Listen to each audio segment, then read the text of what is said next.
ሰላም ውድ አድማጮቻችን፣ ይህ ያያ ስፖርት ነው። እንግዲህ ቸልሲን በሚመለከት መረጃ ተመልሼ መጥቻለሁ። ቸልሲን በሚገባ እናነሳለን። 2-3 ሀሳቦችን የቸልሲ የአዳዲስ አሰልጣኞች ፍላጎት፣ በተለይ ቸልሲዎች ፍላጎታቸውን ሙሉ በሙሉ አሁን ወደ ዣቪ አሎንሶ አዙረዋል። የዣቪ አሎንሶ ትናንት ምሽት ዴቪድ ኦርነስቴን ይዞት ከወጣው መረጃ በኋላ ምን አዳዲስ ነገሮች አሉ እናያለን። ዘ ጋርዲያን አሁን ከአንድ ሰዓት በፊት ይዞት በወጣው መረጃ መሰረት የመጀመሪያው ተመራጭ አሰልጣኝ ዣቪ አሎንሶ ሆኗል የሚል ነው። እንግዲህ ለቸልሲ ምርጡ እና እንዲሁም ደግሞ አይዲያል በጣም ሚስማማው ይሆናል ተብሎ ይታሰባል። እንግዲህ ማርኮ ሲልቫ እንዲሁም ደግሞ የነፍሊፔ ሌዌዝ ሌሎችም መረሳት የለባቸውም። ነገር ግን እንግዲህ አንዱ የሚጠበቅ ነው። በእግር ኳስ የተለያየ አይነት ሁኔታዎች ይፈጠራሉ። እንግዲህ አንቶኒ ራዮላ እና ዣቪ አሎንሶ ግን ተቀዳሚ ሆነዋል። ነገር ግን ቸልሲዎች አሁንም ቢሆን ኦሊቨር ግላስነርንም የማናገር ፍላጎት አላቸው። ቸልሲ የነዚህን ሁሉ አሰልጣኞች ሁኔታ እያጣራ ይገኛል።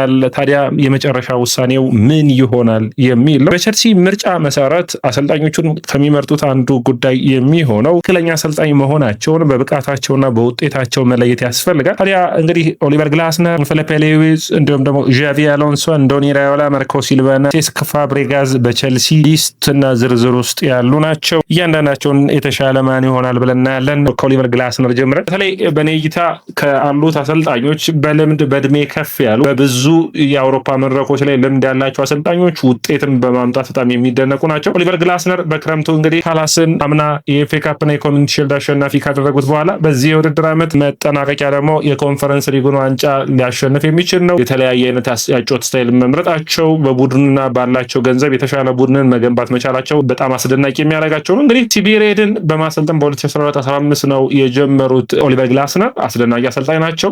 በላስክ ለ4 ዓመታት ላስክን ወደ ዋናው ሊግ እንዲያድግ አድርገው ከዛ ውጭ ደግሞ በኦስትሪያ ሊግ ለዋንጫ እንዲፎካከር አድርገውታል። በወልስበርግ የሰሩት ከ2019 እስከ 2021 በጣም አስገራሚ ነበር። ወልስበርግ ግን ከረጅም ዓመታት በኋላ ለአውሮፓ ቻምፒዮንስ ሊግ ተሳትፎ ማሳካት ችለው ነበር። ኢንትራ ፍራንክፈርት 2021 እስከ 23 አሰልጥነዋል። በዛን ወቅት ታዲያ የዩኤፋ ዩሮፓ ሊግ አሸናፊ ነበሩ። ከዛ ውጭ በዲኤፍቢ ፖካል ፍጻሜ የደረሰን ቡድን አሳይተውናል። አምና በኦሊቨር ግላስነር እንግዲህ ከ2024 በተለይ ከየካቲት በኋላ ይህንን ስብስብ ማለትም ፓላስን ከያዙ በኋላ ፓላስን ከነበረበት ችግር አውጣው አምና ማንቸስተር ሲቲን አሸንፎ የኤፍኤ ካፕ አሸናፊ እንዲሆን እንዲሁም ደግሞ በዩኤፋ ኮንፈረንስ ሊግ ፍጻሜ እንዲሳተፍ እንዲሁም በዘንድሮ ውድድር ዓመት ደግሞ ኮሚኒቲ ሺልድ ለፓላስ የተለየ ውጤት እንዲያመጣ ያደረገውን በ3-4-2-1 የተመራውን ያጫወት ስታይል ውጤታማ አድርገውታል። ቡድኑ ፓላስ ብዙ ተጫዋቾችን ቢለቅም እዚህ ስብስብ ውስጥ የተለያየ ውጤታማነትን በቀላሉ ያመጡ ኦሊሴና ኤዜን ለቀው እንኳን ይህ ስብስብ አሁን ማርክ ጉሂን ሁሉ አጣው ጠንካራ እንዲሆን ያደረጉት ናቸው። ይህ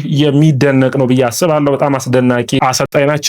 ታዲያ ይህ አሰልጣኝ አንዱ እንግዲህ እንደ ምርጫ ቸልሲዎች እያዩት የሚገኝ ነው። እንግዲህ ሌላኛው የምናውቀው አንቶኒ ራዮላ ነው። አንቶኒ ራዮላ እኔ በጣም በእንግሊዝ ካሉ ሄቪ ፉትቦልን ከሚያሰለጥኑ አሰልጣኞች አንዱ አንቶኒ ራዮላ ነው። አንቶኒ ራዮላ ታዲያ በጣም አስደናቂ የሚያደርገው በበርነማውዝ ቤት ላለፉት 3 ዓመታቶች ከዛ በፊት በሪየል ቫልካኖ ጥሩ ፐርፎርማንስን ያሳየበት፣ በሚራንዴስ በላስክ በላርናንካም የአሰልጣኝነት ሂደቱን የመራበት ነበር። ነገር ግን ባለፈው የውድድር ዓመት በጣም በብዙ ሁኔታ የተፈተነበት በብዙ ችግሮች ያለፈበት እንደነበር የምታስታውሱት ነው። ሙሉ ባክፎሩን አጠዋል። ነገር ግን በነሴንሲ በአስገራሚ ሁኔታ ዘባርኔን ዩሰንን እንዲሁም ደግሞ የሁለቱን የቀኝና የግራ ተመላላሾቹን ቢያጣም በምርጥ ፐርፎርማንስ በዘንድሮ ውድድር ዓመት ባለፉት 15 ጨዋታዎች አልተሸነፈም። ወደ አውሮፓ ሻምፒዮንስ ሊግ በርንማውዝን ይዞ ሊመጣ እየሞከረ ያለ ነው። በጣም የሚደንቅ አሰልጣኝ ነው። አንቶኒ ራዮላ ገና ታዳጊ ነው። ዋንጫዎችን ባያሸንፍም ግን አቅሙን ስታዩ ባስክ የነ ማይክል አርቴታ፣ ኡናይ ኤምሬ እንዲሁም ደግሞ ዣቪ አሎንሶ አካባቢ ነው ማሰልጠኑን የጀመረበት።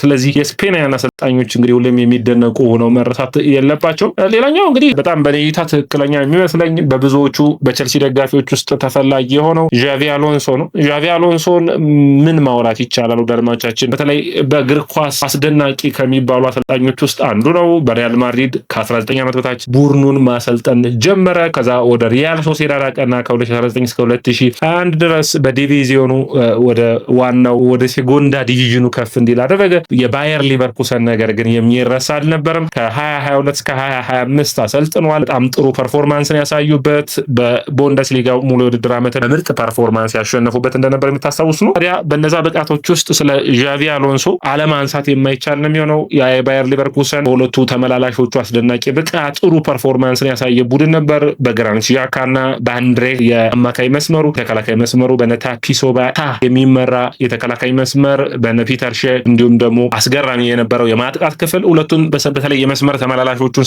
ሲታወስ በቸልሲ ቤት አሁንም አዳዲስ ነገሮችን ዣቪ አሎንሶ የማምጣት እቅድ ይኖረዋል ብዬ አስባለሁ። በተለይ በጣም የዣቪ አሎንሶን በቸልሲ ተፈላጊ ያደረገው የቸልሲ ስፖርቲንግ ዳይሬክተሮች ናቸው። ደድማቻችን ከስፖርቲንግ ዳይሬክተሮቹ ደግሞ ይህ አዲሱን አሰልጣኝ የመቅጠር ስራ የተሰጠው ለዴቪድ አሎስ ነው።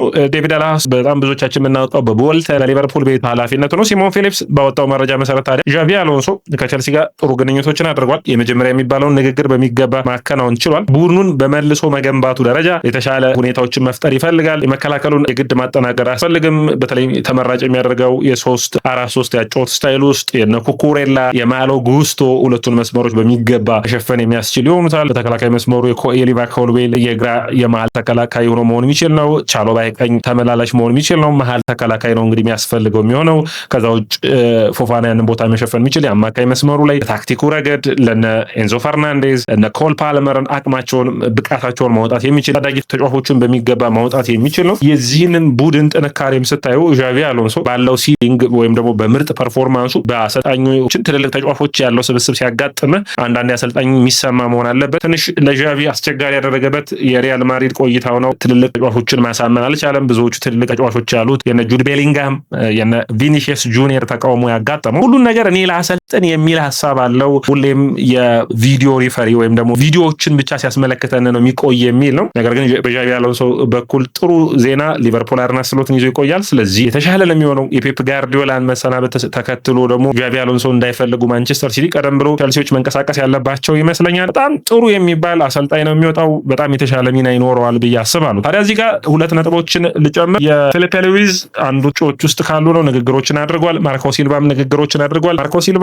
ከዚህ በፊት በኤቨርተን ያልተሳካ ጊዜን አሳልፈዋል። ያ ትንሽ መጥፎ ሪከርድ ነው የሚሆንበት ብዬ አስባለሁ። ሴስክ ፋብሪጋስ ጣሊያኑን መልቀቅ አይፈልግም። ፊሊፔ ሉዊዝ ደግሞ በአውሮፓ ምንም አይነት ልምድ የለውም። ስለዚህ ትንሽ የሚያስቸግር ይሆናል ብዬ አስባለሁ። ሌላኛው እንግዲህ ዣቪ አሎንሶ የሚፈርም ከሆነ እንደ ማክሲም አራሆ አይነት የስፖርቲንግ ሊዝበኑን የግራ ተመላላሽ ቸልሲዎች ለማስፈረም የሚፈልጉ ይመስለኛል። ጥሩ ክህሎት ያለው ተጫዋች ነው። ማክሲም አራሆ በስፖርቲንግ እስከ 50 ሚሊዮን ዩሮ ዋጋ ቢጠይቅበትም በተለይ በፍሪምፖንግ እና በአሌክሳንደር ግሪማልዶ በጣም አስገራሚ ፐርፎርማንስን ያሳየው የቸልሲ ስብስብ ባየር ሊቨርኩሰን ስብስብ ውስጥ ጥሩ ፐርፎርም ያደረጉ ተጫዋቾች ናቸው። ታዲያ በቸልሲ ደግሞ እንደ ማክሲም አራሆ አይነት እና ኩኩሬላን በሚገባ ኩኩሬላን ቸልሲ የሚለቅ ከሆነ የኩኩሬላን ቦታ የሚሸፍን ይሆናል ብዬ አስባለሁ። በጣም በእግር ኳስ እድሎች፣ ሁኔታዎች እንዴት እንደሚመጡ አይታወቅም። ነገር ግን ቸልሲዎች አሁን ያጋጠማቸው በሊስቱ ላይ ጥሩ አሰልጣኞች በኔ እይታ ዣቪ አሎንሶ፣ ኦሊቨር ግላስነር እና አንዶኒ ራዮላ ናቸው። ከሶስቱ ምን አይነት ውሳኔ ይጠይቃል የሚል ነው። ዣቪ አሎንሶ ሁሉም አሰልጣኞች ቢመጡ የቸልሲ ደጋፊዎች ጥያቄ ሙሉ በሙሉ ኃላፊነቱ ለአሰልጣኞቹ መሰጠት አለበት። አሰልጣኞቹ የሚፈልጉትን አጫወት እንዲጫወቱ